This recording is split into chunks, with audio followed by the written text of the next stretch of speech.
Have you ever felt that there is a part of you, wild, hungry, and untamed, that secretly despises the good little life you have built with so much effort? A part that wants to tear up the script, to break the rules and the promises you have imposed on yourself. A primitive voice that, in moments of silence, whispers inconvenient truths that would shake the foundations of your perfectly organized world. If so, prepare yourself. The exiled queen of your being is marching toward the throne. This is the voice you learned to silence since childhood. The part of you that was considered too much for your family, too much for your school, too much for your job, perhaps even too much for yourself. It is your raw life force, your righteous anger, your authentic sexuality, and your fierce intuition. It is the part you exiled to the dark forests of your unconscious in order to be accepted, to fit in, to survive. But this week, and culminating this Thursday, August 7th, a rare and powerful cosmic alignment is giving that exiled voice a megaphone and an army. The sun, shining in Leo, which represents our ego, our conscious identity, the king who governs our inner kingdom with logic and order, enters into a square, an aspect of high tension and confrontation with the black moon Lilith. Lilith is not a planet. It is a mysterious point in space, an archetype of the wild feminine power that refuses to be subjugated. She is our visceral truth, our instincts that cannot be domesticated. She is the queen who was banished from the kingdom because she was too powerful, too unpredictable, too true, and now she returns. The tension you feel, this sudden anger at conventions, this urge to rebel against your own routine, is not a sign that you're going crazy. It is the sound of your exiled queen's armies arriving at the castle gates. It is a call for a judgment, an internal reckoning. What happens next depends on how the king, your ego, reacts. He can double the security, lock the gates, and start a destructive civil war, which manifests in your life as self-sabotage, chaos, and impulsive acts. Or he can, with courage, open the gates and begin a negotiation for peace and for integration. This script is your guide to mediate this confrontation. In the coming sections, we will diagnose the signs of this rebellion, understand why the Queen's return is essential for your true power, and give you 3 acts of reconciliation so that this crisis results in a coronation of integrated power and not in an endless war. The Queen is at the gate. The choice of how to receive her is yours, and it needs to be made now. When a force as primitive and powerful as Lilith is activated, she does not ask for permission to enter. She kicks down the door of our consciousness. The signs of her arrival are not subtle. They are visceral, uncomfortable, and often socially unacceptable. If you are feeling any of the following symptoms, know that you are not losing control. You are being called to a confrontation with a deeper truth. The first and most common sign is a sudden and seemingly irrational anger. It is not the common anger of a bad day. It is a fury that boils beneath the surface, directed at the little things, polite conversations, social formalities, the need to be nice, the silent expectations that others place upon you. You may find yourself at a family dinner or a work meeting and feel an almost uncontrollable urge to scream, to flip the table, to expose the hypocrisy that suddenly seems so obvious everywhere. This is not common anger. It is Lilith's anger. It is the accumulated fury of the part of you that was forced to conform, to smile when it wanted to snarl, to agree when it wanted to rebel. Every social convention you once tolerated now becomes a glaring reminder of your own domestication. And the exiled queen, awakened by this transit, can no longer stand the captivity. She sees the bars of the cage in every insincere please and thank you.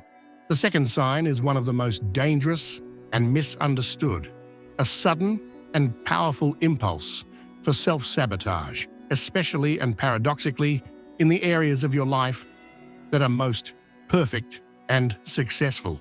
Why would you consciously do something to ruin what you have built with so much effort? The answer is the key to understanding Lilith. Because your perfect life, the stable career, the correct relationship, the impeccable image of a good boy or good girl may have been built on the denial of your wild truth, that life, for your soul, is the golden cage itself. The exiled queen, in her desperate attempt to break free, will try to break the cage in the only way she knows how, from the inside. She will try to destroy the perfection that keeps her imprisoned. That is why you might suddenly procrastinate on that crucial project that would guarantee your promotion. That is why you might start a meaningless fight with the perfect partner, saying something you know will hurt them. That is why you might impulsively spend the money you saved with such effort. It is not because you want to suffer. It is because a part of you prefers the freedom of chaos to the security of the prison. The third sign is a change in your desires, a new and fascinating attraction to everything that is considered taboo, forbidden, dangerous, or dirty by society and by your own internal moral compass. Lilith represents everything that organized and patriarchal culture has repressed and demonized: raw instinct, sexual power that does not seek to please, wisdom that does not come from books, but from the body and the earth. When her energy emerges, it makes us question the judgments we have internalized. You may feel drawn to people, music, ideas, or experiences that your conscious self has always considered wrong or inferior. You may feel a desire to explore the darker corners of your own sexuality or to challenge the religious or political beliefs you have inherited. This is not a moral failure. It is your soul trying to reclaim the parts of itself that were labeled as shameful and locked in the basement. It is a call to wholeness, which requires us to embrace both our light and our darkness. Finally, all these symptoms, the anger, the self-sabotage, the attraction to the forbidden, culminate in an overwhelming and deeply uncomfortable feeling, the sensation of being an imposter in your own life. This feeling is the proof that the civil war has begun. You feel like an imposter because, in fact, you are living a divided life. Your conscious self, the king, tries to maintain order, appearances, control. Meanwhile, the queen, from the dungeons of your unconscious, screams that this is all a sham, that you are not this docile and controlled person.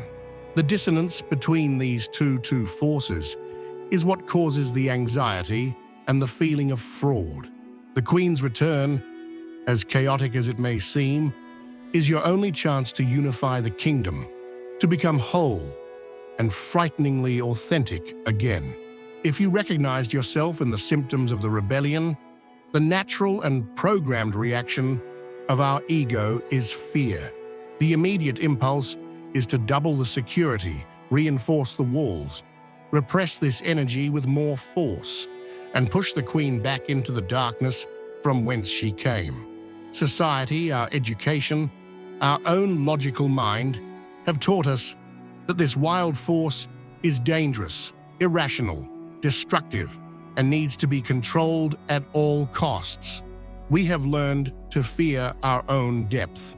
We exiled her because we were afraid of being judged, of being rejected, of being considered too much or inappropriate. We exiled our anger to be loved. We exiled our raw sexuality to be respected.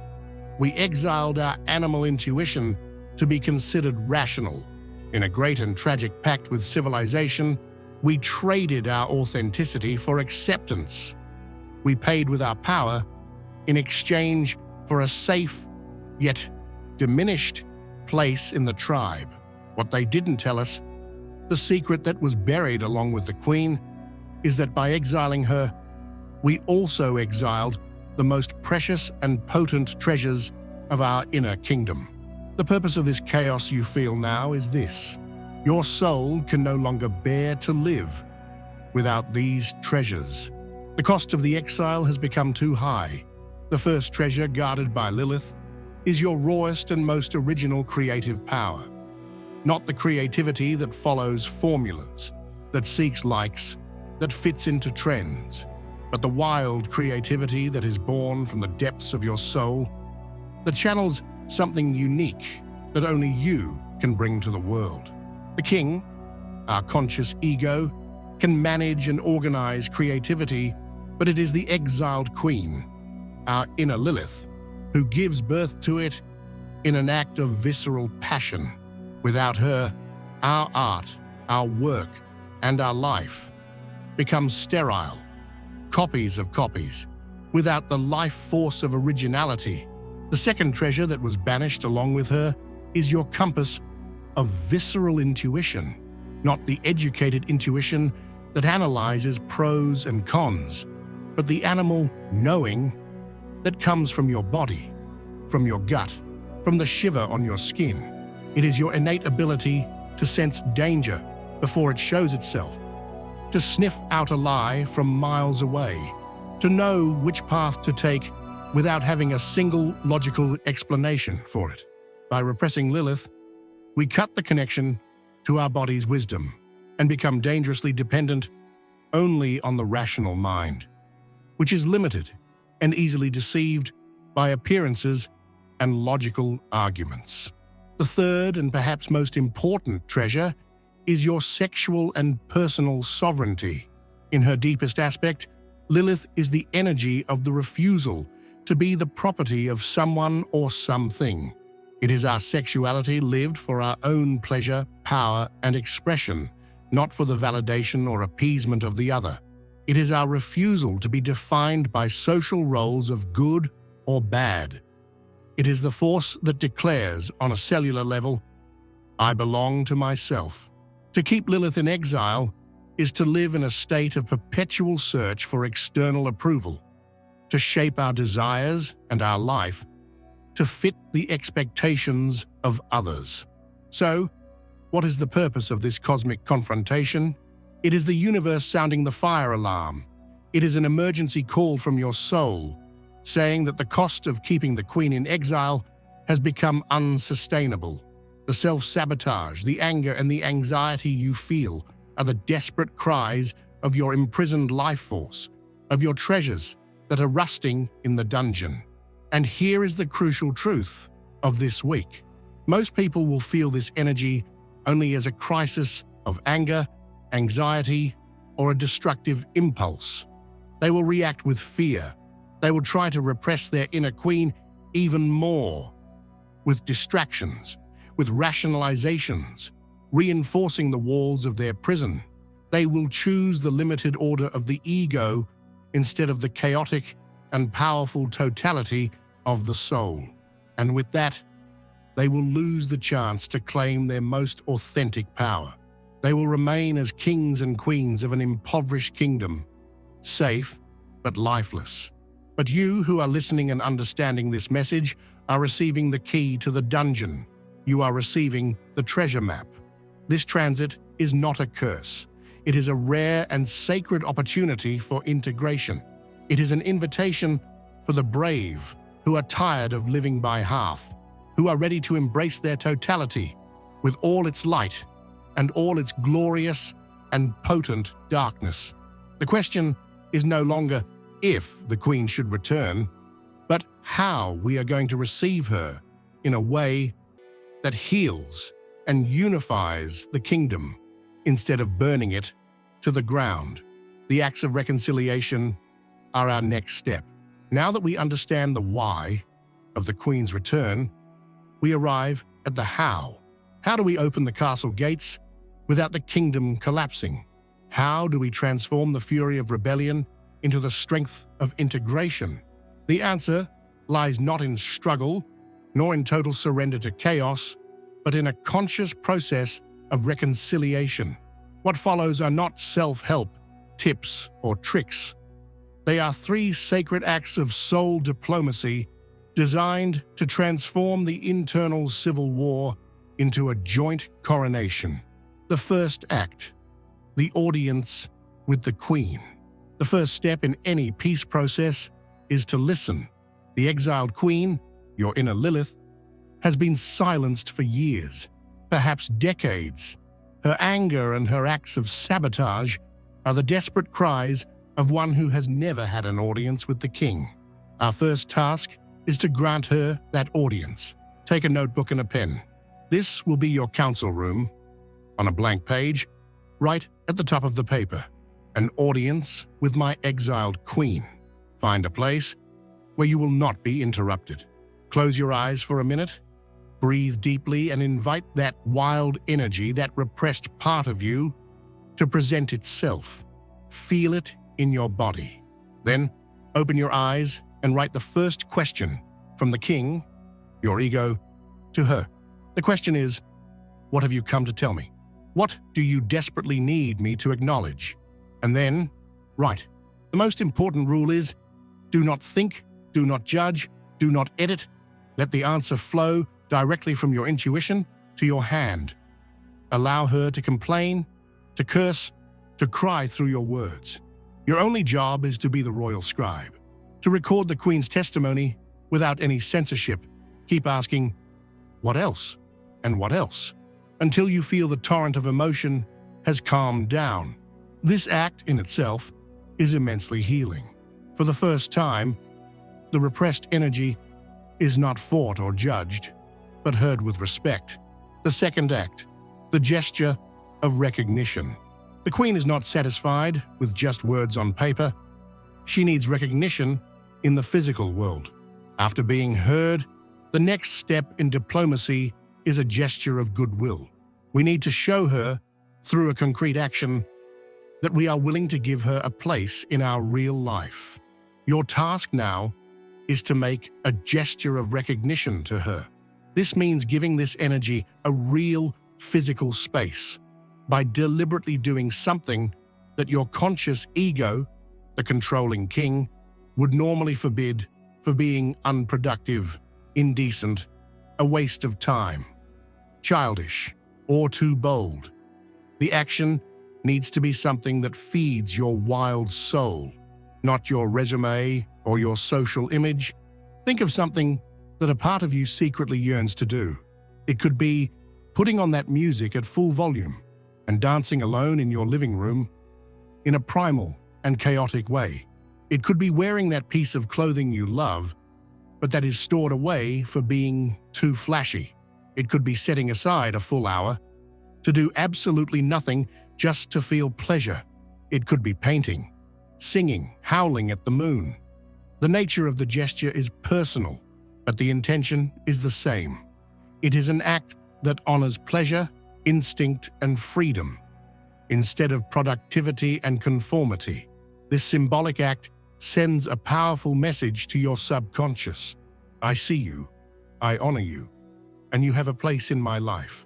The third act, the joint coronation. After being heard and honored, the exiled queen is ready for the final act of integration. She does not return to usurp the throne, but to rule alongside the king. This last act is a powerful visualization meditation to seal the peace and unify your inner kingdom. Find a comfortable position and close your eyes. Visualize the throne room of your being. See the king, your ego, sitting on his throne, representing your logic and order. Now visualize the exiled queen entering the room with all the dignity and power of her lineage. Imagine that the king stands up, and instead of fighting, he makes a gesture of deep recognition. And next to his throne, a second throne, equally magnificent, materializes. The king then invites the queen to sit beside him. Feel the energy in the room change as the two sit down side by side as equals. The tension of war gives way to the power of union, the logic of the king, and the intuition of the queen. They are no longer enemies. They are the two halves of your sovereign power, finally reunited. Remain with this image. Feel the totality and the strength of a unified kingdom. And so, with the 3 acts of reconciliation, peace is sealed. The internal civil war comes to an end. What remains is not the tense silence of a fragile truce, but the resonant and powerful peace of a unified kingdom. Allow yourself to feel this in your body for an instant. The chronic anxiety, which was the constant sound of the battle between your parts, begins to dissipate. The frustration, which was the cry of your imprisoned queen, gives way to a new sensation you may not have felt for a long time. Solidity. The feeling of being whole. This new power that emerges is not loud and reactive like the pure anger of Lilith, nor rigid and controlling like the absolute order of the sun. It is the alchemical combination of the two. It is the unshakable strength that is born when your logic, the king, and your visceral intuition, the queen, are finally in agreement. It is the ability to be, at the same time, fiercely true and compassionately wise. It is the permission to be vulnerable and yet invincible. You no longer need to choose between being good and being real, between being accepted and being free. You can be an integrated sovereign. This is the moment to anchor this new alliance, to declare your sovereignty over your now unified inner kingdom. Before we move to the final reflection, let's seal this act of power in the physical world. If you have felt this shift, if you are ready to rule with your totality, declare your coronation in the comments below. Let the digital world be the first to witness your integrated power. My shadow is my power.